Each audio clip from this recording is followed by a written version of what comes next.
오늘은 우리 영상을 먼저 보겠습니다. 여러분 유심히 좀 잘 봐주시기를 바랍니다. 설교에 대한 전반적인 우리 배경과 이해와 결론들이 같이 함께 담겨져 있는 영상입니다. 보여주십시오.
같이 읽겠습니다.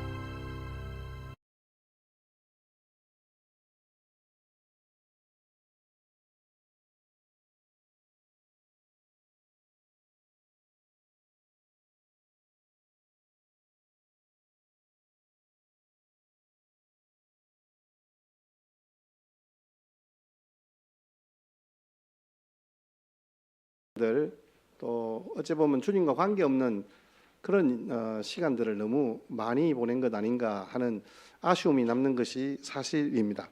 오늘 본문의 전체적인 내용들은 우리 달란트 비유에 관한 내용입니다. 여러분들 이럴 때부터 참 많이 잘 들으셨을 것이라고 생각합니다. 이게 굉장히 좀 비유 중에서는 굉장히 긴 본문이기도 합니다. 씨 뿌리는 비유와 함께 이 달란트 비유가 내용이 조금 길기도 합니다. 근데 여기에 나오는 이 달란트란 말이 흔히들 지금 이 시대에 우리 뭐 이렇게 서로 통용이 되어지면서 상식적으로 탤런트, 영어로 탤런트, 재능이라는 그런 의미로 받아들여지는 경우들이 참 많이 있습니다. 틀린 말은 아닙니다. 그런데 오늘 이 달란트 비유에서 예수님이 하시고자 하는 것과는 사뭇 다른 것으로 우리는 이해하고 있다라는 사실입니다. 오늘 이 전체적인 내용들은 주중에도 제가 우리 성도님들과 같이 함께 성경 공부를 하면서 말씀을 드렸는데요. 이것은 천국에 대한 비유의 한 가지 예수님의 비유입니다. 즉 구원론에 관한 문제입니다. 그러니까 이것이 재능을 많이 받았냐 적게 받았냐, 아니면 뭐 돈을 많이 받았냐 적게 받았냐, 아니면 많이 남겼느냐 적게 남겼느냐, 소유와 물질의 문제로 우리가 받아들이는 경우들이 있습니다. 아닙니다. 이건 예수님께서 오늘 영상에도 보셨듯이 우리에게 주신 공평한 기회와 시간들이 있었습니다. 인생이라는 공평한 기회도 있었고요. 우리 각자에게 주님께서는 재능을 따라서 오늘 여러 가지 어떤 그 능력을 따라서 5달란트, 2달란트, 1달란트를 주셨습니다. 안 주신 사람이 없는 거예요. 모두가 다 받은 거예요. 그렇다면 그러면 하나님께서는 주님께서는 왜 이것을 각자 다르게 주셨습니까? 라는 질문이 있을 수는 있어요. 근데 그 질문 앞에서도 우리가 결론을 보시면, 오늘 우리가 읽었던 성경 본문을 보시면 결코 이것은 우리가 주님 앞에서 내가 이것을 작게 받았다 많이 받았다를 이야기할 계제는 아니에요.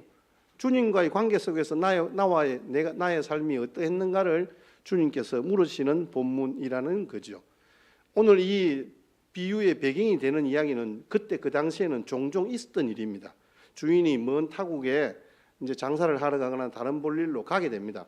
떠나게 되면은 그 종들에게 실제로 돈을 맡겨서 장사를 하게 하고 그 장사한 돈으로 이익을 남겨서 자기가 종이잖아요. 그 종의 값을 치르고 자기는 해방돼서 자유인이 되는 그런 경우들도 있었습니다.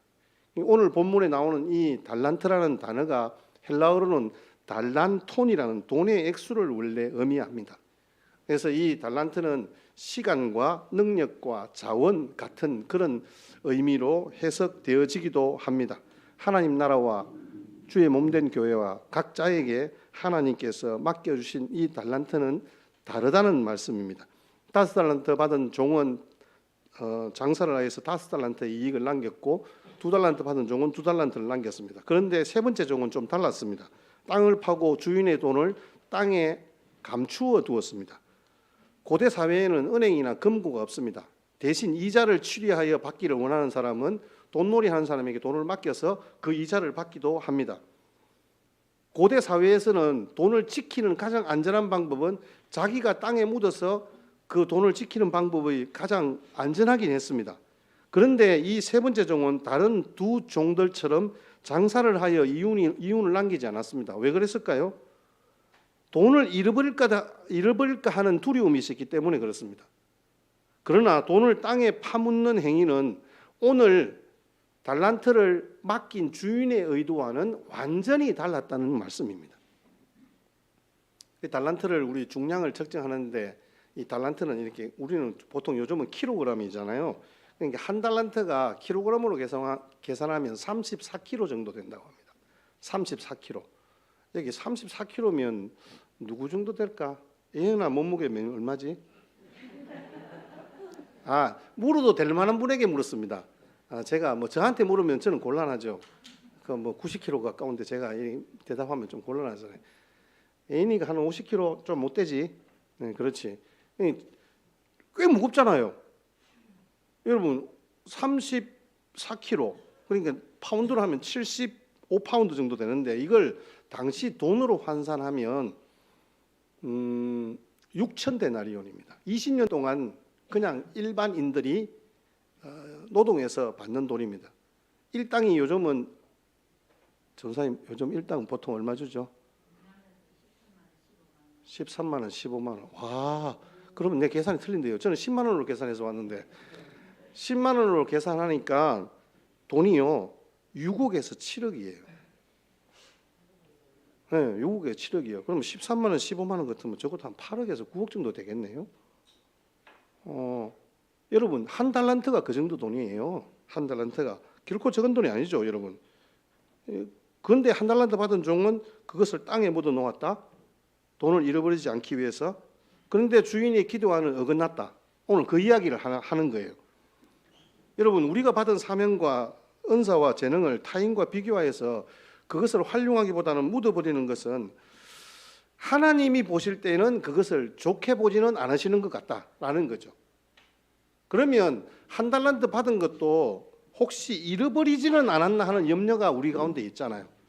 근데 그럴 염려는 없다는 것을 우리에게 말씀해 주고 있습니다. 왜 그러냐면 오늘 이 달란트 비유의 메시지가 우리가 언뜻 생각하는 것처럼 재능을 적게 받은 사람, 많은 사람 이것을 비교하는 것 같은 그런 느낌을 주는데 제가 아니라고 말씀드렸습니다.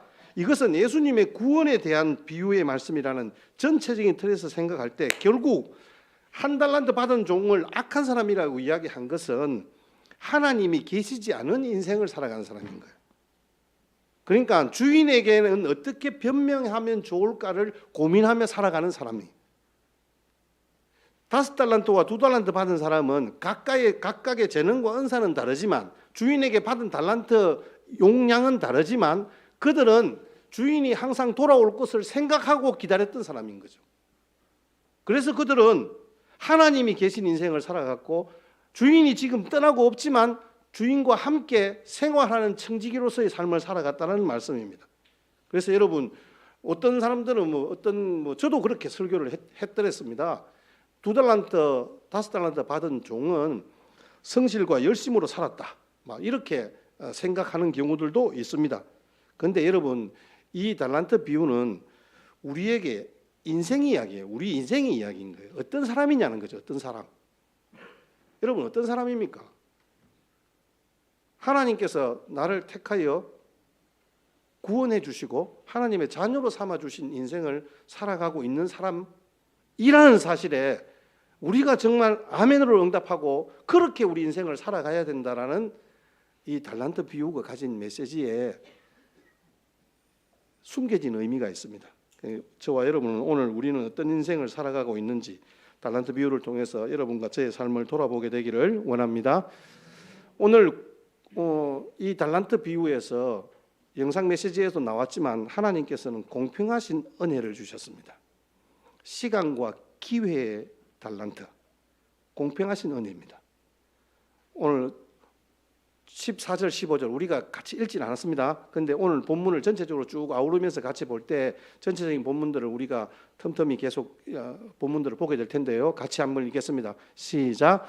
또 어떤 사람이 타국에 갈 때 그 종들을 불러 자기 소유를 맡김과 같으니 각기 그 잰대로 한 사람에게는 금 5달란트를, 한 사람에게는 2달란트를, 한 사람에게는 1달란트를 주고 떠났더니. 아멘. 종들이 받은 관심은 받은 달란트에 관심을 가지죠, 그죠? 우리도 마찬가지입니다. 그런데 우리 좀 궁금하죠. 여러분 5달란트 받은 종은 그러면 재능을 많이 받았다. 우리는 그렇게 보통 설명을 하고 이해를 합니다. 그러면서 저도 어릴 때 설교를 들으면서요 그런 생각을 했었어요. 나는 몇 달란트 받았을까? 저는 몇 달란트 받았다고 생각했게요. 제 성향상 그때 벌써 제가 저를 알아챘어야 되는데 저는 저를 스스로 위로하면서 저는 2달란트 받은 종인갑다 이렇게 생각했어요. 아마 지금 그렇게 여기에 생각하시는 분들이 꽤 많을 것 같아요.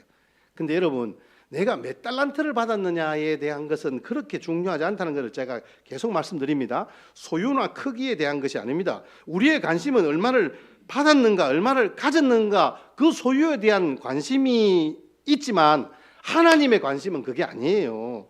내가 어떻게 살아가느냐, 내가 어떤 존재냐 하는 것을 주님은 오늘 물으시는 거예요. 여러분 어떻습니까? 많은 분들이 여전히 얼마짜리 인생을 가지고 얼마짜리 인생인지를 가지고 고민하는 것을 만나게 됩니다. 그런데 이 달란트 비유의 말씀을 자세히 묵상하면 전혀 다른 말씀입니다. 맡겨진 달란트의 양이 아니라 맡겨진 시간에 대한 부분들입니다. 시간은요 동일합니다. 공평합니다. 우리에게 주어진 기회가 사실은 모두가 주님을 만날 수 있는 주님께서 은혜 베푸신 그 은혜와 기회는요, 시간과 기회는요 공평합니다. 분명히 오늘 주인이 타국에 간 건 동일하잖아요. 이거는 누구에게나 다 경험하는 거예요. 그 사람에게는 남아있고 그 사람에게는 떠났고 아닙니다. 주인이 그냥 떠났습니다. 없습니다. 그 세 종이 가진 환경은 똑같습니다. 종들만 남았습니다. 이제 종들에게 시간이 주어졌습니다. 주인이 맡긴 소유를 맡아야 하는 시간이 찾아온 거예요. 몇 달란트를 받았는가 보다 비유가 먼저 말씀해 주시는 것이 바로 이거예요. 주인이 없는 시간이 찾아온 거예요. 오늘 인생을 살아가는 저와 여러분들의 걸음걸음에 우리는 주인 없는 인생을 지금 살아가고 있어요. 그런데 그 시간들을 어떻게 보내느냐는 거죠. 이 비유가 지금 예수님께서 십자가에 못 박혀 죽으시고 부활 승천하시고 난 뒤에 제자들에게 어떻게 살아가야 할 것인지에 대한 것들을 주님이 말씀하시는 거예요. 비유에. 주님이 계시지 않는 상황에서 너희들이 어떻게 살아갈 것인가에 대한 부분들을 이야기하는 거예요. 여러분, 주인이 없는 것과 같이 없는 것으로 생각하고 살아가는 사람과 주인이 있는 것처럼 사는 두 사람의 상반된 모습이 대조되는 거예요. 우리 모두에게는 공평한 시간의 구자를 주셨어요.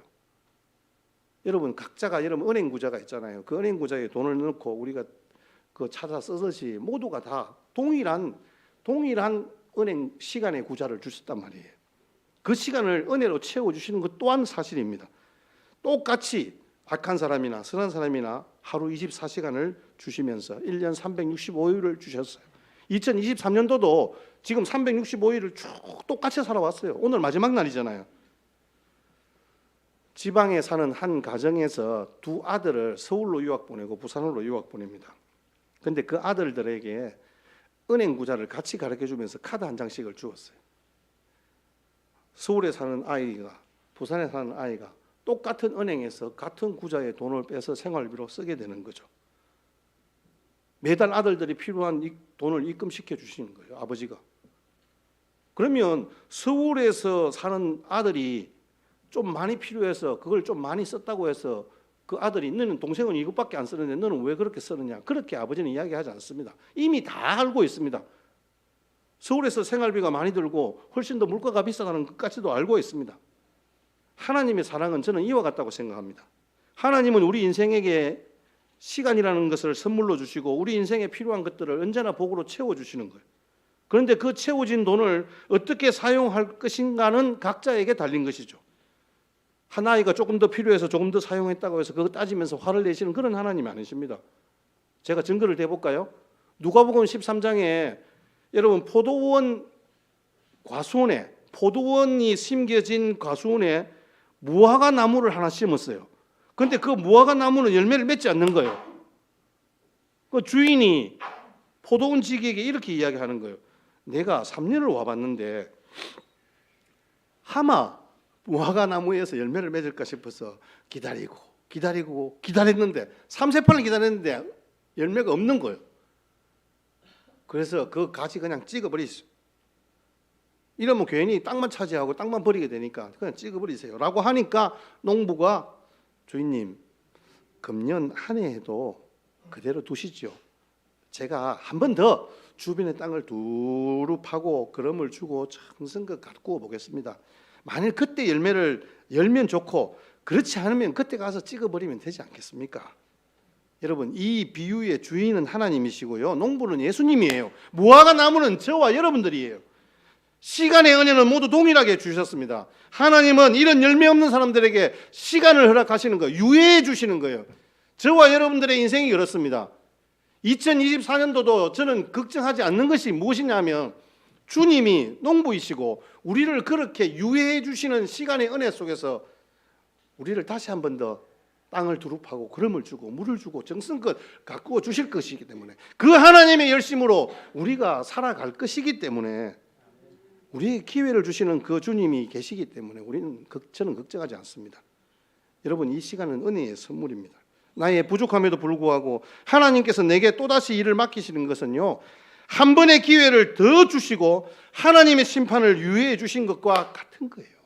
그런데 주인은 당장 그 열매 맺지 못하는 무화과 나무를 베어버리고 싶었는데 그 나무를 위한 중보자가 있는 거예요. 농부가 있는 거예요. 한 번만 더 시간을 달라는데 주인이 당연히 그렇게 하지 않겠습니까? 주인이 알아서 책임을 지겠다는데 여러분, 이 농부는 대제사장 역할을 하신 예수님인 거죠. 이 농부는 무화과의 미래적 가능성을 긍정적으로 본 거예요. 지나간 과거의 실패 불구하고 아직도 신뢰와 믿음을 저버리지 않는 거예요. 저와 여러분들을 향한 주님의 마음이 저는 여기라고 보는 거예요. 절대로 포기하지 않으시는 주님이시죠. 주님은 우리를 끝까지 책임지십니다. 예수님의 은혜로 우리는 다시 한 해를 선물로 받게 될 것입니다. 여러분, 주님께서 우리를 책임지고 그렇게 모든 그 어떤 뭐 잘못한 거, 부족한 거, 그 무화과나무에게 책임을 돌려버리는 그런 분이 아니십니다. 우리 어머니들이 그렇잖아요. 죽어도 끝까지 자식을 포기하지 않습니다. 아무리 감옥에 가더라도 엄마만은 포기하지 않습니다. 사랑하기 때문에 그런 거예요. 사랑하면요 포기하지 않습니다. 포기하지 않고 있는 것은 있는 것대로 사랑한다는 말씀입니다. 예수님의 사랑이 이와 같습니다. 성경은 그것을 뭐라고 표현합니까? 사도 요한이 13장 요한복음 13장 1절 말씀에 세상에 있는 자기 사람들을 사랑하실 때 끝까지 사랑하신다. 여러분, 우리 주님은요 세상의 모든 사람들이 우리를 다 포기하고 우리를 버려도 주님은 우리를 버리지 않으시는 거예요. 아무리 우리가 초라한 상황에 처해도 끝까지 사랑하시는 주님이 바로 우리 예수님이십니다. 그래서 하나님은 1년 연장된 시간을 은혜로 또 채워주실 것입니다. 하나님은 심판을 유예시켜 주시는 것도 고마운데 더 많은 은혜를 내려주신다는 말씀입니다. 우리 눈에 맡긴 달란트의 양이 왜 다를까 하는 생각이 제일 먼저 듭니다만은 거듭 말씀드리지만 이 1달란트, 한 달란트가 결코 적은 양의 돈이 아니라는 사실입니다. 우리 모두에게 동일한 조건과 기회가 주어졌어요. 여러분, 다른 사람에게 한 달란트, 5달란트 6, 5, 30, 30억을 받았고 저한테 6, 7억을 주셨다. 그럼 내가 작다고 그것을 따지고 있을 이 겨를이 지금 어디에 있습니까? 많이 받고 적게 받은 사람에 대한 이야기가 아닌 거예요. 똑같은 경험임에도 불구하고 그 해석을 어떻게 해내느냐에 대한 재미있는 이야기가 있어서 여러분들에게 옮겨봅니다. 제가 제 이야기 아닙니다. 오해하지 마십시오. 한 목사님이 아들이 신학교에 간다고 하는데 아버지가 아들을 딱 불러놓고 이야기를 합니다.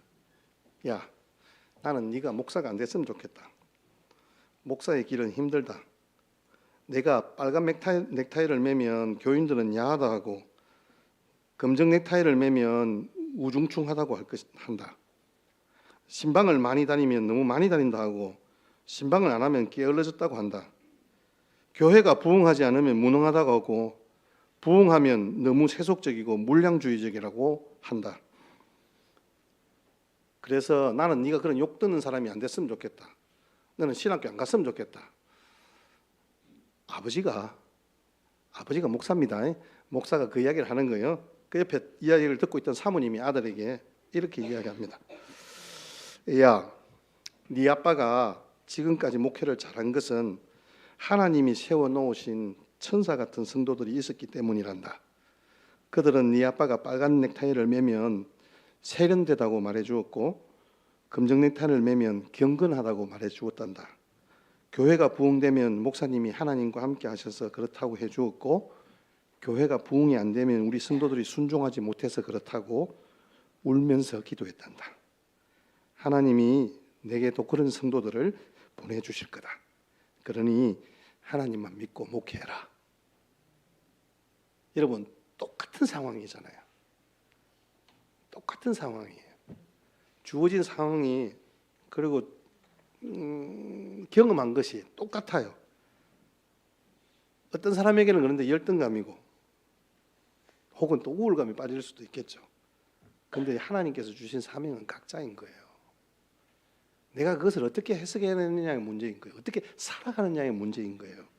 그 어떤 것도 적은 것이 없어요. 단지 우리가 그 기회를 어떻게 선용하느냐에 따라 달린 거예요. 확인해 볼까요? 여러분, 골로새서 4장 5절 말씀에 세월을 아끼라는 말이 있어요. 세월을 아끼라. 때가 악하니라. 그 표준 세번역 성경에는 보면요, 이것을 기회를 선용하십시오라는 문장으로 번역이 되어 있어요.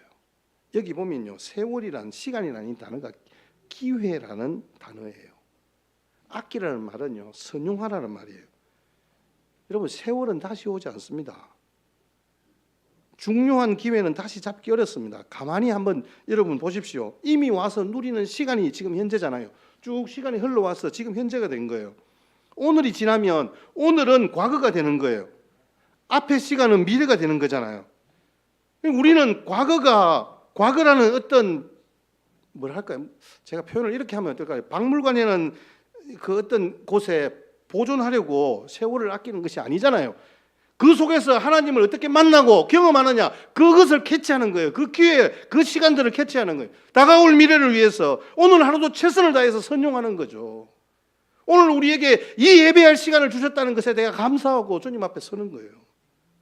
그래서 우리에게 주어진 그 하루하루가 항상 똑같지는 않아요. 항상 밝고 또 어떤 경우에 항상 어둡지는 않아요. 맑은 날이 있는가 하면 흐린 날도 있죠. 그런데 여러분 잘 보십시오. 사진 작가가 흐린 날은 그림 그리기에 좋답니다. 그림의 색감이나 모양들이 굉장히 보기에 좋대요. 그리고 색도 그림 그리는 것이 흐린 날이 잘 먹는데요. 여러분, 이 세상의 모든 천지 만물이 다 보이는 것이 아니라 그리고 싶은 부분만 부각시켜서 그 대상을 중점화할 수 있다는 것이 흐린 날의 특징이잖아요. 그래서 흐린 날이 그림 그리는 사람한테 좋대요. 그런데 사진을 찍는 사람들은요, 맑은 날이 좋대요. 렌즈가 잡히는 것이 전경이 또렷하고 선명하게 담길 수 있기 때문에 그렇습니다. 여러분, 믿음을 가지고 신앙생활을 하는 것은 하나님이 보이지 않는 것 같은 인생에서 하나님과 함께 살아가는 거예요. 여러분, 헬렌 켈러 여사를 아시잖아요. 그분이 50대 때 수필을 썼는데 내가 사흘 동안 볼 수 있다면 이라는 수필을 썼어요. 여러분 아마 내용을 잘 아실 것이라 생각해요. 우리 같이 영상을 한번 보여주실래요? 이 헬렌 켈러가 2살 때 열병을 앓았잖아요. 청각장애, 시각장애, 언어장애, 다중장애인입니다. 볼 수도 없고 들을 수도 없어요. 말할 수도 없어요. 그런데 자기가 사흘 동안 볼 수 있다면 나는 이렇게 하겠다라는 생각을 가지고 수필을 썼어요. 사람들은 자기 친구들이 그 사흘 동안 뭐 별거 없어 이렇게 이야기하는 거 두고 헬렌 켈러는 이해가 할 수가 없었던 거예요. 두 눈 뜨고 두 귀 열고 별로 특별히 본 것도 없고 들은 것도 없고 할 말조차 없다.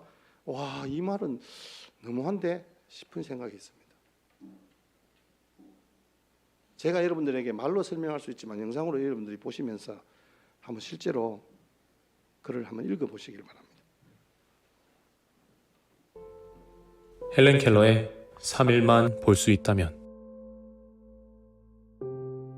헬렌 켈러의 자서전 사흘만 볼 수 있다면에서 그녀는 이렇게 말씀하였습니다. 만약 내가 사흘 동안만 볼 수 있다면 첫날에는 나를 가르쳐준 선생님을 찾아가 그분의 얼굴을 보겠습니다. 그리고 산으로 가서 아름다운 꽃과 풀을 보고 석양의 빛나는 노을을 보고 싶습니다. 둘째 날에는 새벽에 일찍 일어나 먼 동트는 모습을 보고 싶습니다. 저녁에는 영롱하게 빛나는 하늘의 별을 보겠습니다.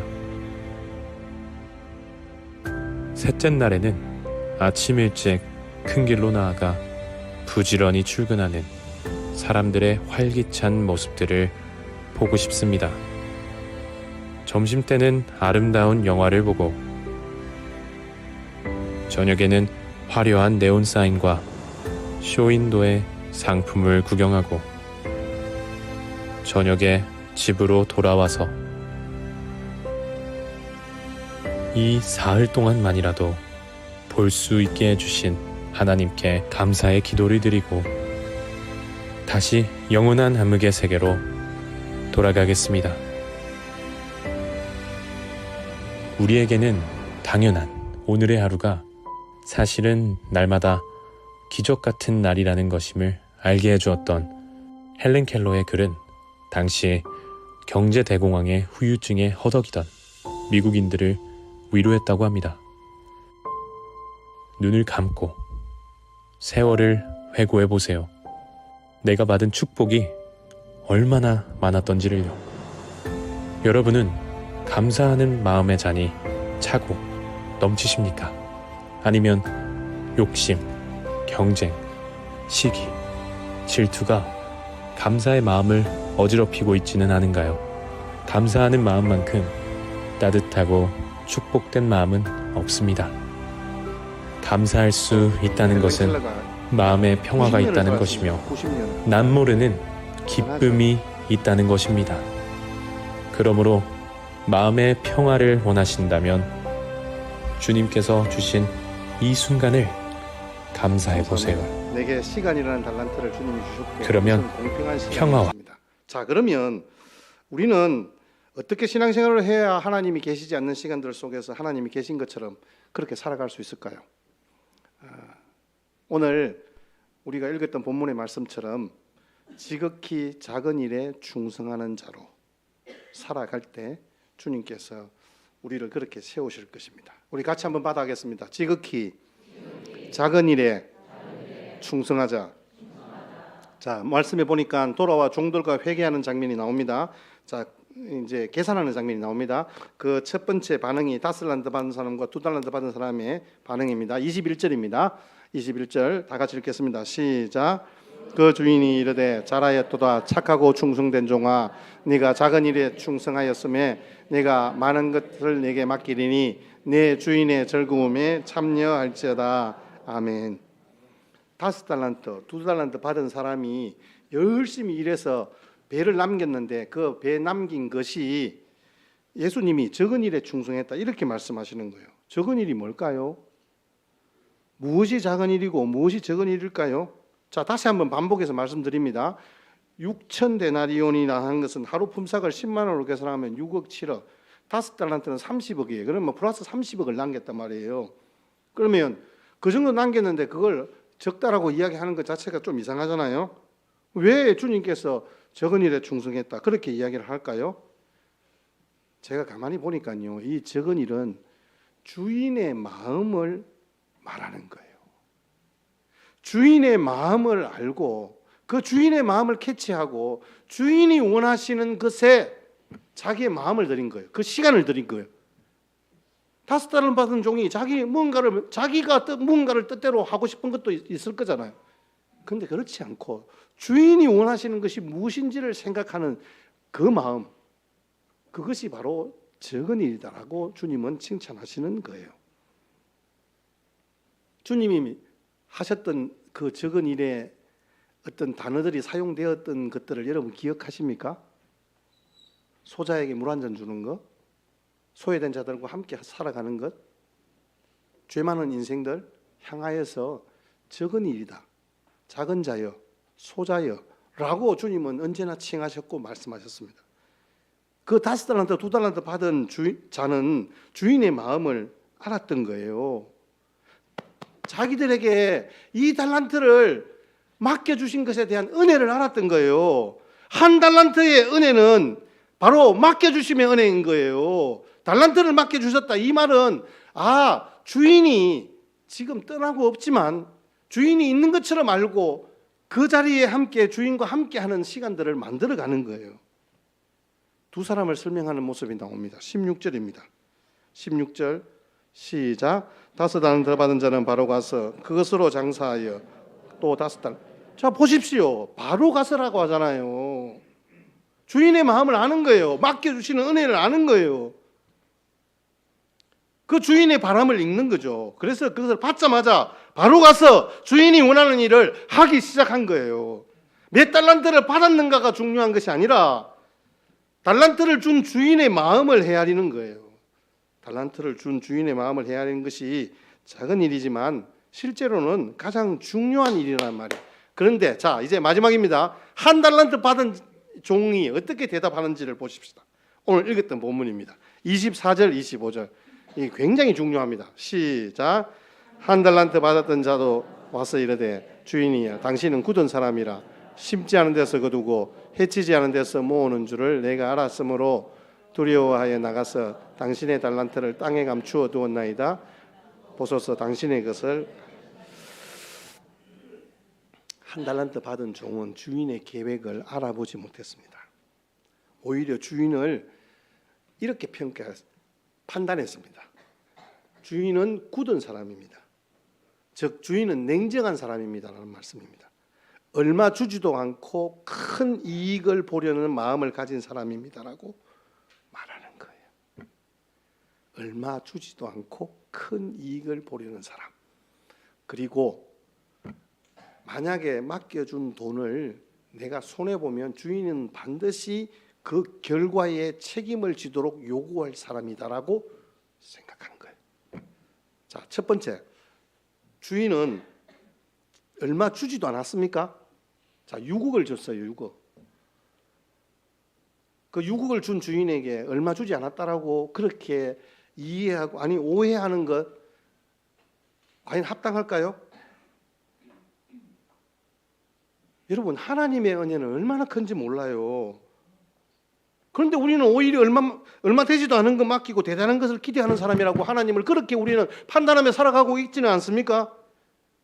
주님은요, 심지 않은 데서 거두고 해치지 않은 데서 모으는 그런 분이 아니에요. 우리 주님은 우리가 인생을 살아가면서 이 땅에 있는 모든 것들을 누리며 살아라고 풍족하게 주시는 시간의 구자를 주셨어요. 내 달란트가 작은데 이것으로 뭘 할 수 있냐라고 그렇게 혹시 우리가 말하고 계시지는 않습니까? 다른 사람들의 달란트보다 내가 받은 달란트가 작다라고 항변하고 계시지는 않습니까? 여러분, 인생의 진짜 달란트는 무엇입니까? 1달란트, 2달란트, 5달란트. 이게 양 1개, 2개, 5개. 여러분, 주인이 그것을 놓고 그 사람들을 그렇게 뭔가 시험하려고 그렇게 이렇게 평가하려고 주인이 해놓은 걸까요? 아니에요, 여러분. 주인은요, 1달란트 받은 종이 5달란트를 받으면 오히려 그 1달란트 받은 종에게 유해가 될까 봐서 그것을 헤아려서 그에게 허락하신 거예요. 그가 그 인생을 살아갈 때, 그 시간들을 살아낼 때 정말 기쁨으로 그 삶을 누리며 살아가기를 바라는 주님의 마음이 있는 거죠. 주인의 마음이 있는 거죠. 1달란트를 받은 사람도 큰 은혜를 받은 사람이라는 것을 여러분 꼭 기억하십시오. 그래서 저는 오늘 제목을 1달란트 받은 1달란트의 은혜라고 제목을 정했습니다. 오늘 말씀을 보면 주인이 종들에게 각기 달란트를 다르게 맡겼죠. 아까 14절 15절 말씀처럼 5, 2, 1 이렇게 맡겼습니다. 그렇게 맡기면서 왜 다르게 맡겼냐라는 그 시각이 차별이라는 시각으로 우리는 종종 볼 수 있는데 아니에요, 여러분. 차별일까요? 과연 성경에 사울왕이 나오고 다윗왕이 나와요. 여러분, 달란트를 따진다면, 재능을 따진다면요, 사울이 훨씬 더 많은 것을 받았어요. 잘생겼죠, 키 크죠, 많이 가졌죠. 얼마나 그가 좋은 조건들을 많이 가진지 몰라요. 다윗은요, 말째 아들이죠. 날마다 비를 매면서 아버지 인정도 못 받고 형들에게 무시받던 그런 사람이에요. 그런데 왜 그래요? 나중에 사울과 다윗이 만나니까 사울은 그 남은 인생의 시간들을 전부 다윗을, 그것도 사위인 다윗을 죽이려고 혈안이 되어 있는 그런 시간들로 그 시간들을 다 보내잖아요. 사울은 자신에게 주신 하나님의 귀한 달란트를 바라보지 못했던 거예요. 그것을 주신 하나님을 바라보지 못했던 거예요. 여러분의 인생에서 받은 가장 귀한 것은 무엇입니까? 혹 1달란트 받으셨습니까? 정말 축복하고 축하합니다. 여러분, 그 귀한 1달란트를 받아도 그거 모르고 5달란트 받은 사람을 바라보기만 한다면 아무 소용이 없는 것. 그래서 저는 이제부터 다른 사람이 물으면 이제부터라도 저는 1달란트 받았다라고 크게 외치며 감사하면서 제게 주신 것들을 정말 주님 앞에 드릴 거예요. 그 시간들을 그렇게 저는 보내려고 해요.